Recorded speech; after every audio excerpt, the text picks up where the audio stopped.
Hello everyone, it's Greg. How are you? It was a beautiful day in Oregon.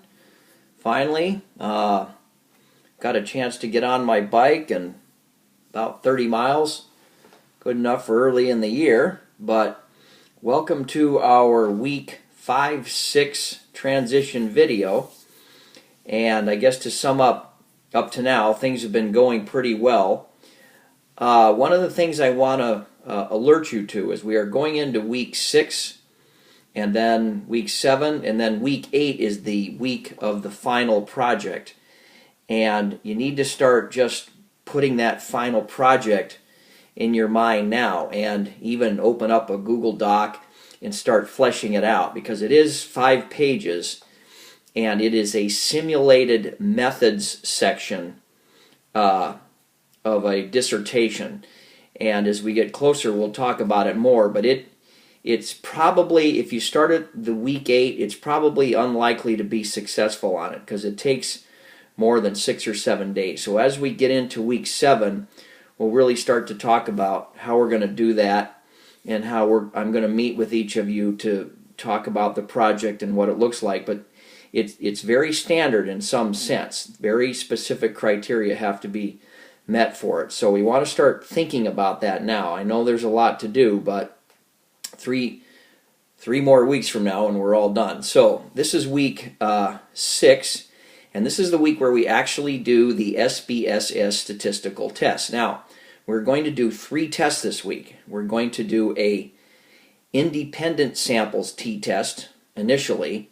Then we are going to do a dependent samples t-test, and it is critically important to know the difference between the two. We will also do an ANOVA, an analysis of variance, at the end of the week. So let's start out with what is an independent samples t-test. Okay, so let me give you a little example here. Let's say we have a null hypothesis, put it up right here, H1 equals H2. And our alternative is U1 does not equal U2. Alright, so that could mean that the mean of the 8th grade scores in one school is equal to the mean of the 8th grade scores in another school. So that would be your null hypothesis, of course. A null hypothesis always assumes no difference in a population parameter. And your alternative hypothesis is that the means are different, okay? Now, one of the things that gets important here is we're talking about a statistically significant difference. So, when you run an independent samples t-test, you're taking a sample from one 8th grade population and a sample from another, and you are comparing them statistically.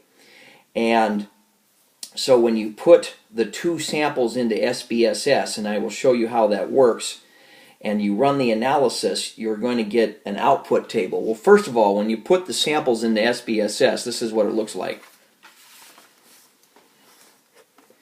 And as you can see, it gets a little confusing because its column 2 is not the second sample. That's called the grouping variable. So you see I have a 1 and 2 in there. There are 2 groups or 2 samples, and these are the actual values. So the values go up here, and the grouping variable goes down below.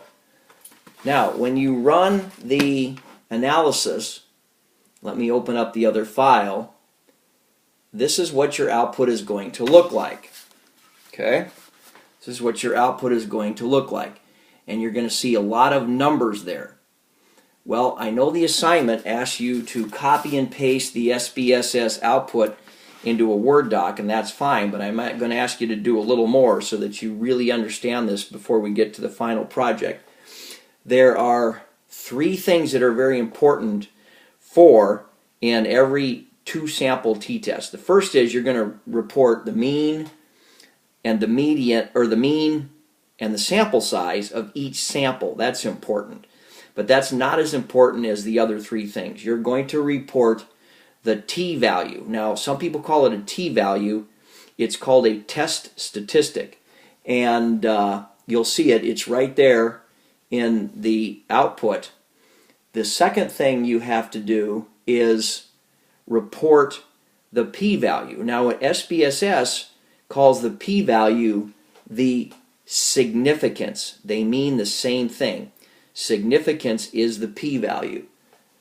And you don't have to report the confidence interval. So the only thing you would report in a research paper is the p-value, the test statistic, and the degrees of freedom. And the degrees of freedom is both the sum of both sample sizes minus 2. That's a technical thing that we're not going to deal with right now. So when you put your output in your assignment, I want you to specifically put, besides copying and pasting the output, what is the significance or the p-value, what is the test statistic, and what are the degrees of freedom. Now there's a reason for doing this.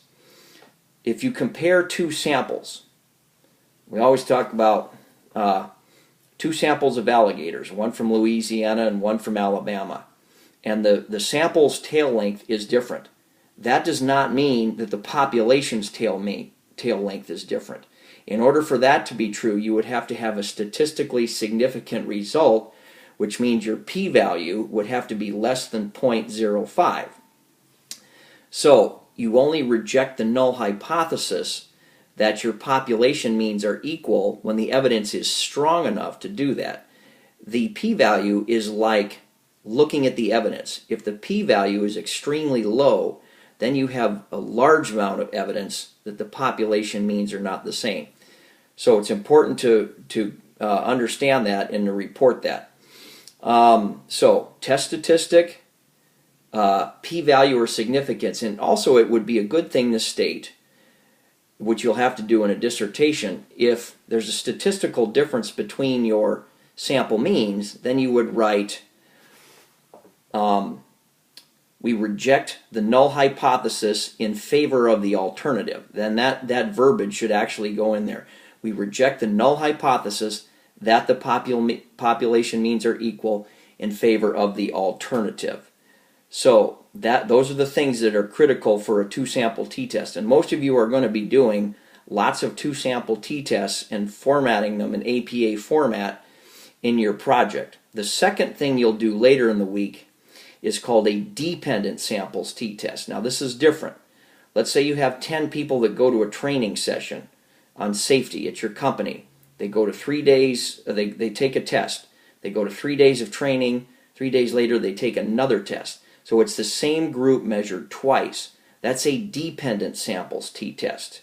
It's quite different, and that's not usually done in education. You're usually comparing two independent groups. So it's important when you send in the output, be very clear on whether you can reject the null hypothesis that the population means are equal or not, and state why, which is that your p-value is less than 0.05. So I think what we're going to do is we're going to save ANOVA for the middle of the week. That's due on Saturday. And an ANOVA is a pretty complicated test. So let's focus on the two independent samples t-test that's due first, and then the two dependent samples t-test. And I'm available for any help, but this is now getting to the real nuts and bolts of how a Chapter 3 in a dissertation is written. And so if you have any questions on the senior project, the senior project is the one where most people struggle with because they haven't put any thought into it yet. And you want to start formulating it and outlining it, and I'd be happy to look at it anytime. So thank you. It's been a good week, and lots of technical stuff this week. The only night I won't be available is Tuesday, but you can call anytime. I'm going to watch my son. He's down at school, and he's in, I don't know, like 20 choirs. I got to go down and watch each one of them. He's kind of a musical guy. So anyway, it's always great working with you, and call anytime, and have a good evening. Thank you. Bye.